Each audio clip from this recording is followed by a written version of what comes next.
Teaching English Radio India. A radio series for teachers of English. Brought to you by the British Council.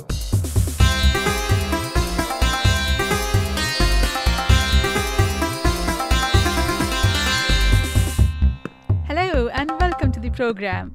I am Manisha Dak and I'm a teacher and a trainer. Our subject today is flexible activities for the classroom. And to discuss this topic, we'll be hearing from English language teachers from all over India. Today we are joined by Kalpana from Bangalore. I'm Chetna from Delhi. I'm Prosenjit from Kokrajhar in Assam. I'm Mumtaz from Gadag in Karnataka.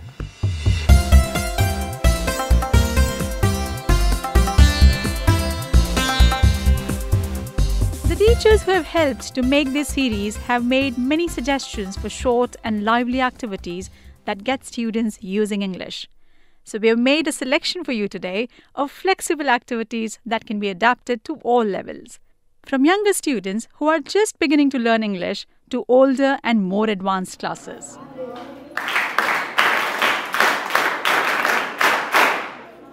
So our theme is flexible activities. And let's start with warmers. I find that when my students first come into the class, they are often a bit shy about speaking English. Perhaps because they lack confidence, or maybe they don't want to show off in front of classmates. So, they need a warm-up activity to loosen the tongue and bring out the language in them, like a quick chat about what they have all been doing. I do a warmer, so which will energize them and put them in the mood. A good warmer. I like to read English books. I like the English notebooks. Read. I like to tell English words. I read the English book. So what happens is that should be connected to the lesson. The warmer should be connected to the lesson, what they are going to start in their groups. So when there is a continuity, the lesson goes well. I like the English teacher.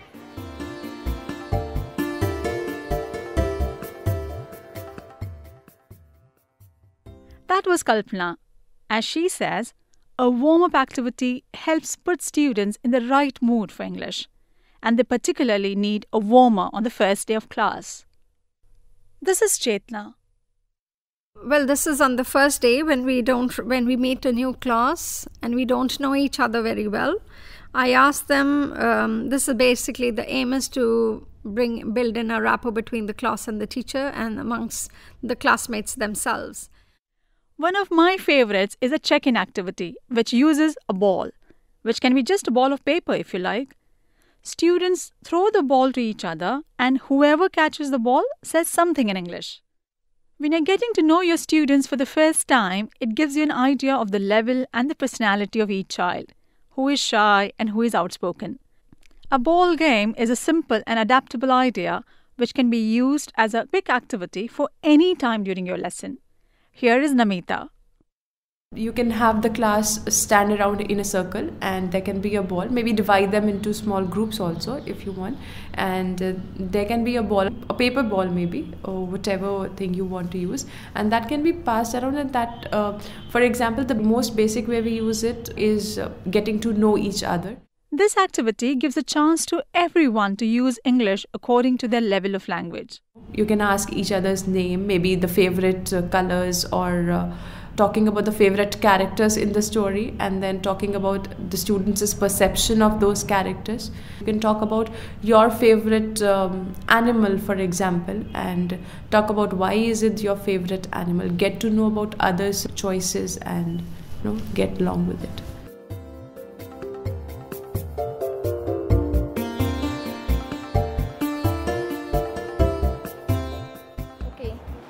First tell me in yes or no. Would you like to live in Delhi? Yes, ma'am. Okay, so this teacher starts a lesson by asking her students what places they love in their city. She gets an enthusiastic response. Why you love your Delhi? Would anybody like to tell me? Now Delhi is a good city because their education is high level.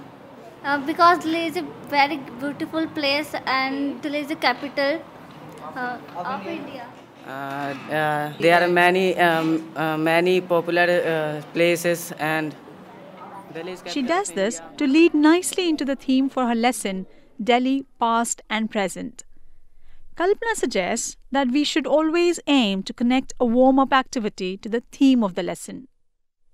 So what happens is that should be connected to the lesson. The warmer should be connected to the lesson, what they're going to start in their groups. So when there is a continuity, the lesson goes well. The same is true of other short, lively activities that we can use either at the start of a lesson or later. Here is another example from the classroom. Teacher Shobha wants to prepare her students for the topic of a poem called A Fairy Went A-Marketing. She tells us about another flexible activity that you can adapt. A group of students start with a sentence like, I went to the market, I bought some apples. So the next child will continue, including the previous one. I went to the market and bought some apples and grapes. The third child will continue along with the repeated words. So the activity goes on for all the children where market is connected to the poem, what we usually buy in the market. So the first student has it easy. All he or she needs to do is to list one thing.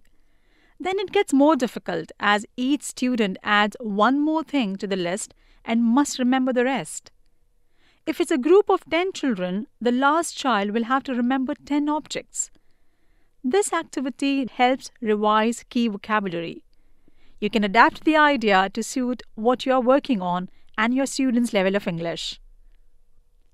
Shobha's students then go on to read a poem about a fairy that goes to market, and soon they are singing along with her. A fairy went a-marketing. She bought a little fish. She put it in a crystal bowl. Upon a golden dish.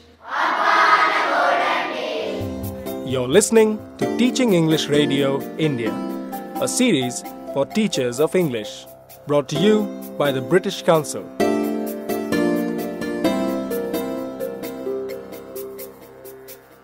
Today, teachers are sharing their own suggestions for flexible activities for the classroom.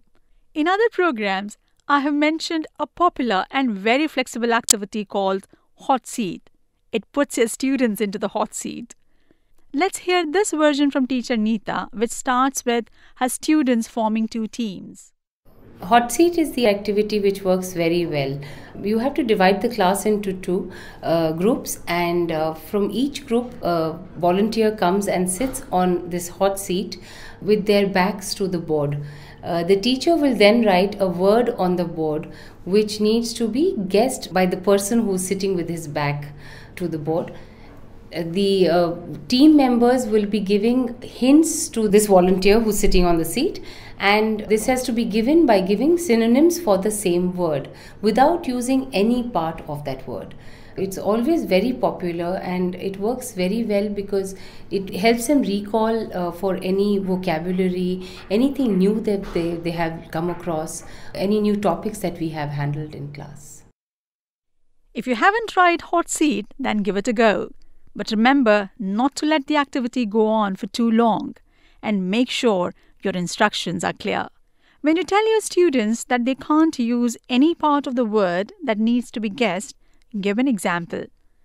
Let's say if the word is building, tell them they can't use words like built, built, or builder in their clues.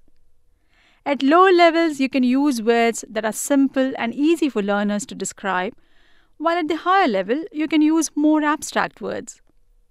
I often use Hot Seat to liven up a lesson because students just love competitions and guessing games. And this gives them a chance to use English quite creatively. They have to think for themselves. It's a really useful way to revise and prepare students for a topic coming up in the textbook. When planning your lessons, it is important to include a variety of activities to keep young people interested. But sometimes, when the weather is very warm or they haven't had a chance to move around for a while, all students lose concentration.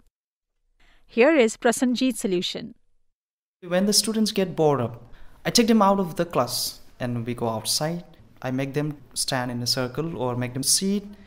Then I start with the classes. The students' reaction is that they feel very interested and they want to be always outside, because in a government school we don't have fans and electricity facility.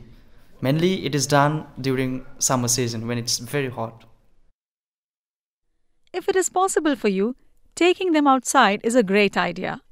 Not only because it's a change of scene, but also because it gives you the flexibility to do things you cannot usually do inside rooms which are full of fixed benches. You can't stand the students in circles, you can't make too much noise, and you can't jump. This is a game called line jump, where children are asked to stand in a line, single line, like a queue, one behind the other, and teacher is going to write one word in each big card, flash card. In one card she is going to write make, in one card she is going to write do.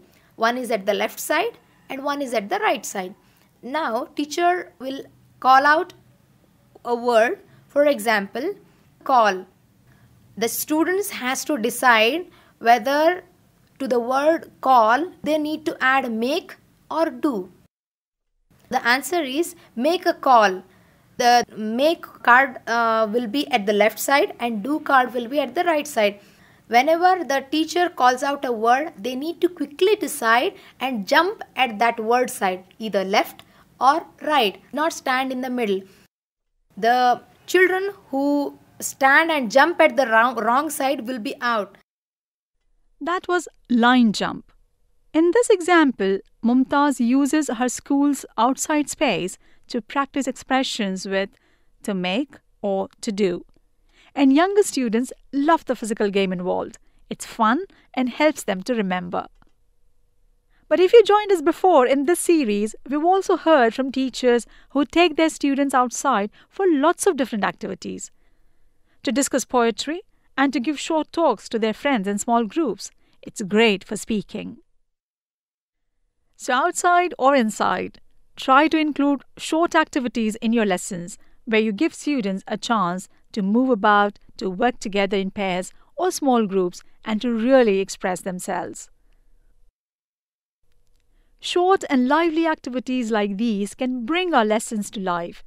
It keeps my students on their toes. I always adapt them to suit my students' level and interest, and I try to link them to the topics in the textbook.